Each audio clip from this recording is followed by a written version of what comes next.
Welcome to Digital Marketing 101. This is Josh Anderson here with Dan Smith.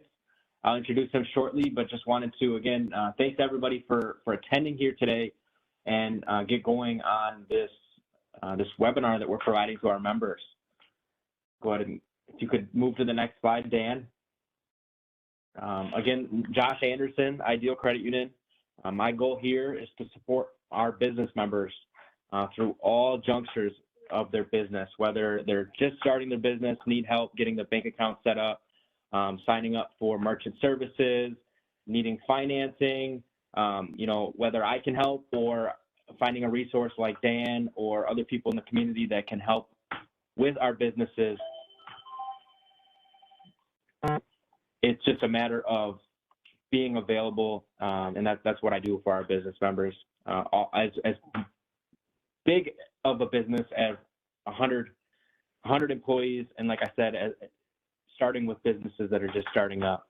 But again, handing off to Dan, he is with That's My Idea Marketing. Want to thank him for being available to provide some marketing expertise to our business members. Great, thanks for the introduction. I'll give you a brief background on myself.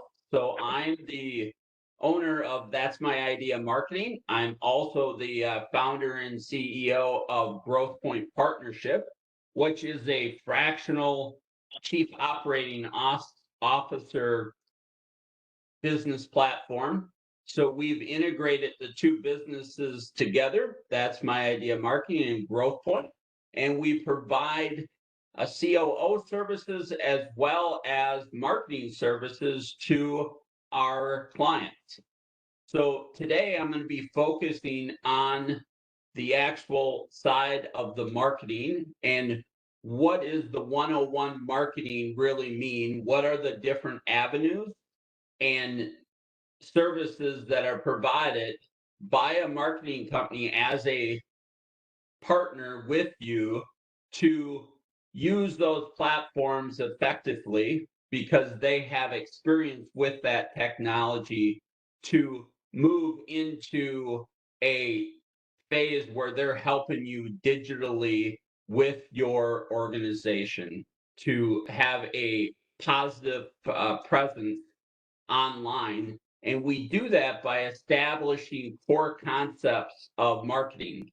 So how do we come up with that proper marketing plan, business plan? So they're integrated together, and sales is also a part of this, that we're coming up with a SWOT analysis, which is simply the strengths, weaknesses, opportunities, and threats.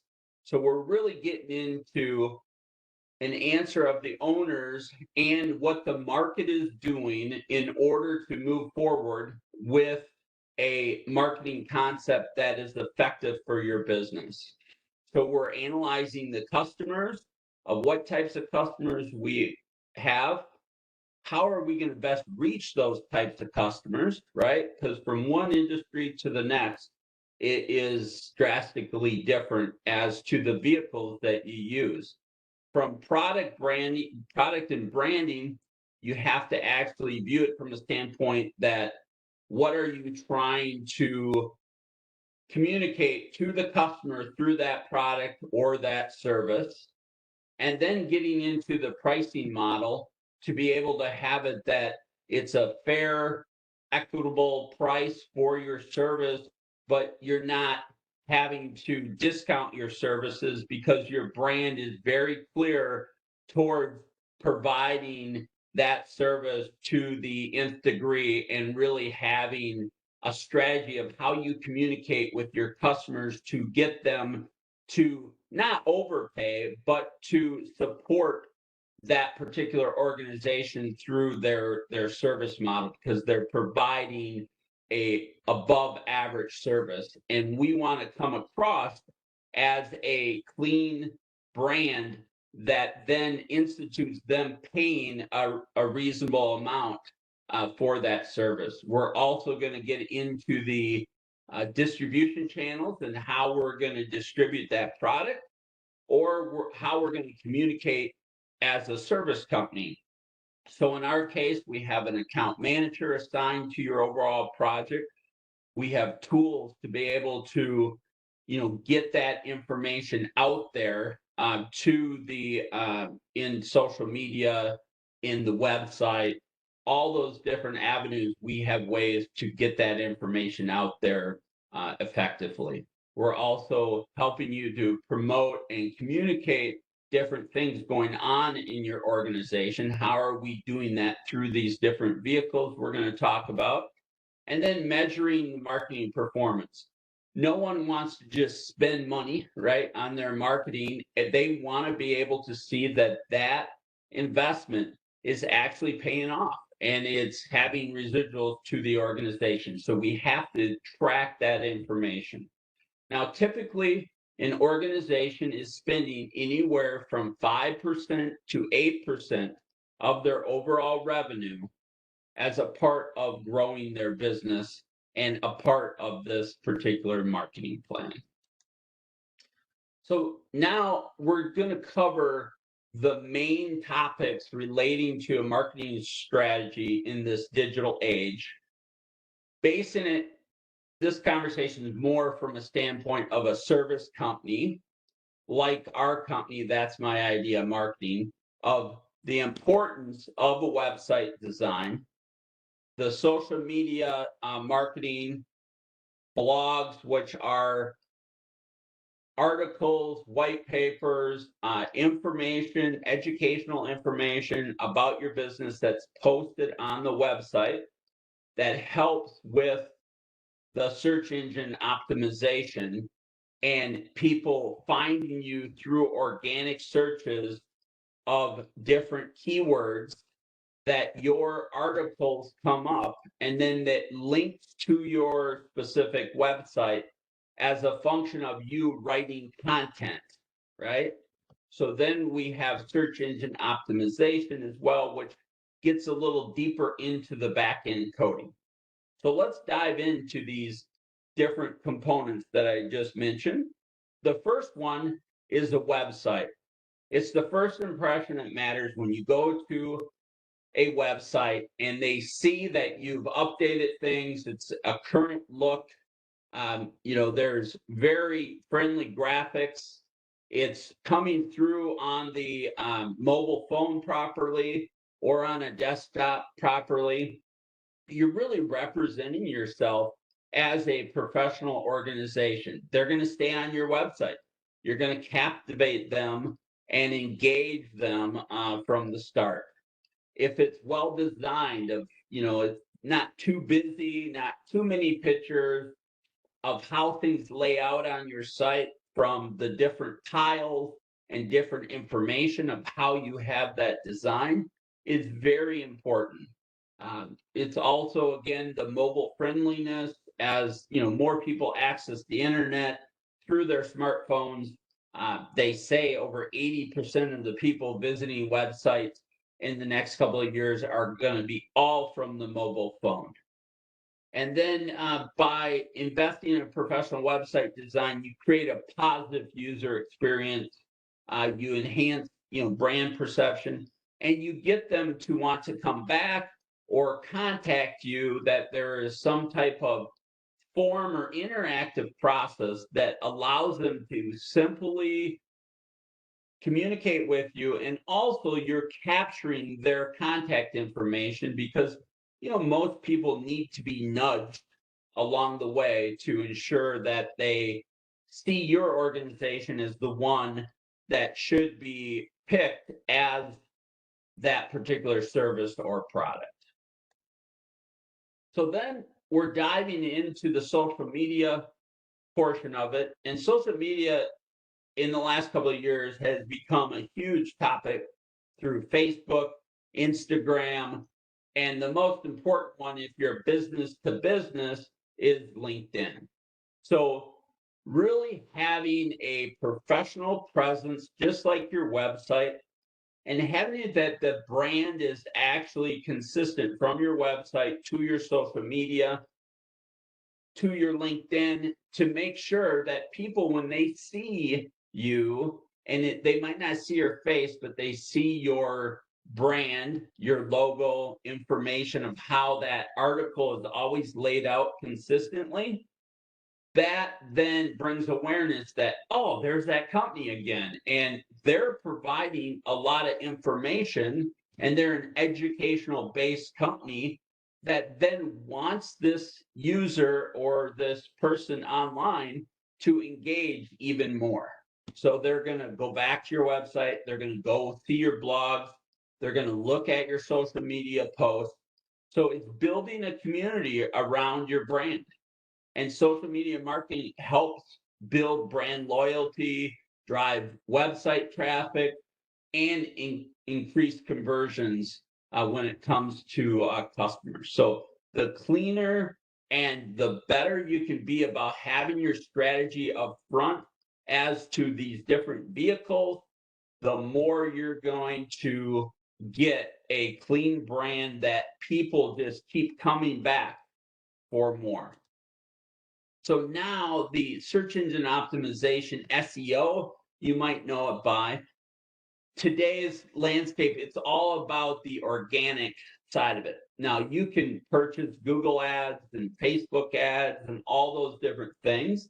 I'm not getting into that today. And there are some businesses that benefit from that, like roofing companies or plumbing and heating companies, those types of organizations in an industry where you're having a high volume of people looking for your type of service, and the price point is, not high end, but there's definitely some money there of $500, $1,000 on an average type of repair that helps people to invest in, Google ads. But search engine optimization is an organic way of coding your website to ensure that people are finding you when they're doing the organic search, when they're going to the maps and they're looking for businesses in Woodbury, Minnesota.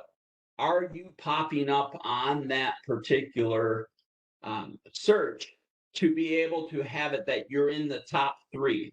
You're in the top 3 for articles and posting things about your particular plumbing service or electrical service.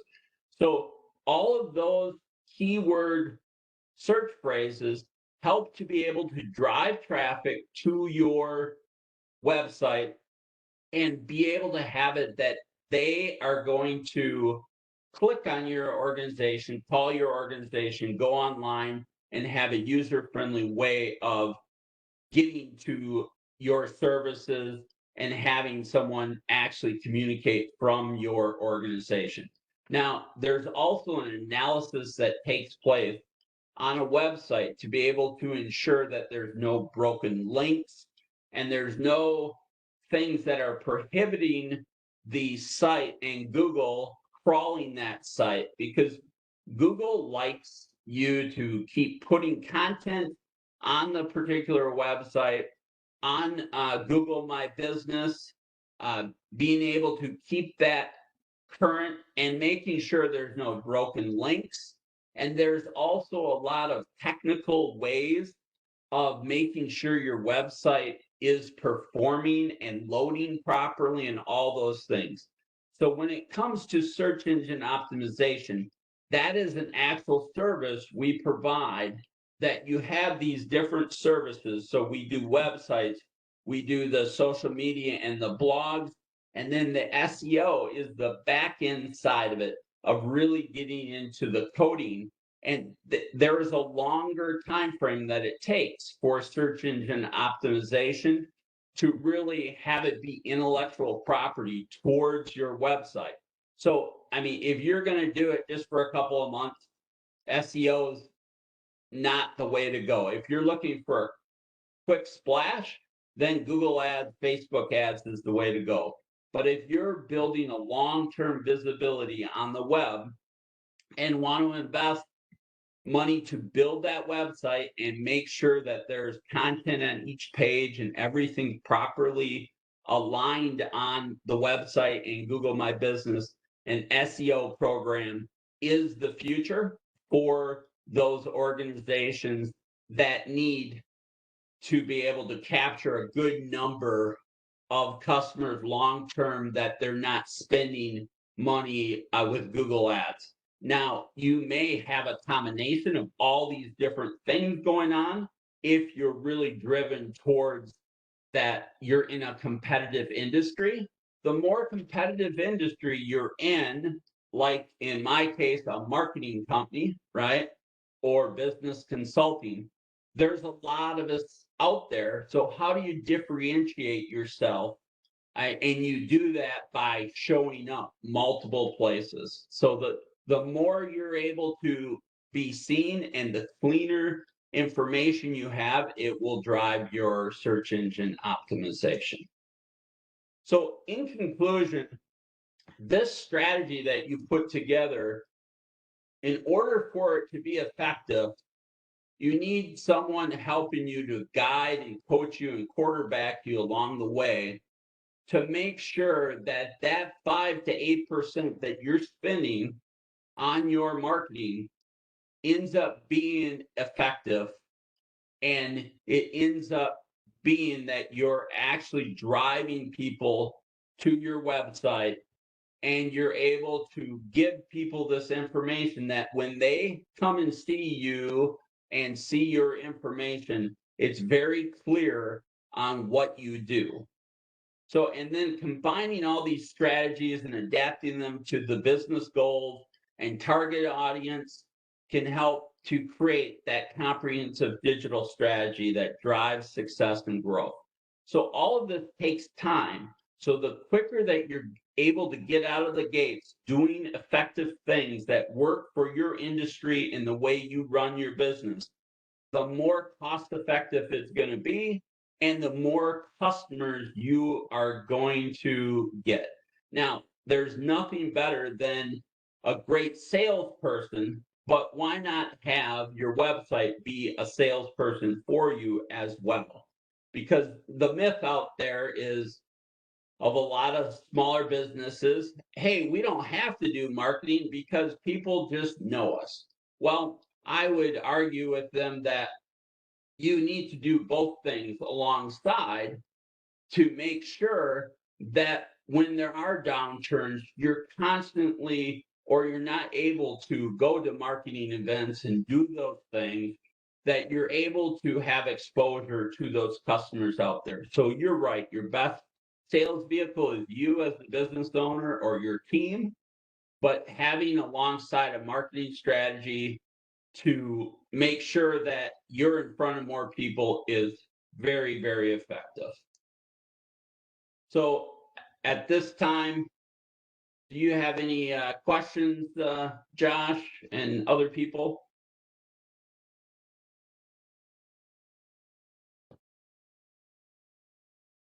All right.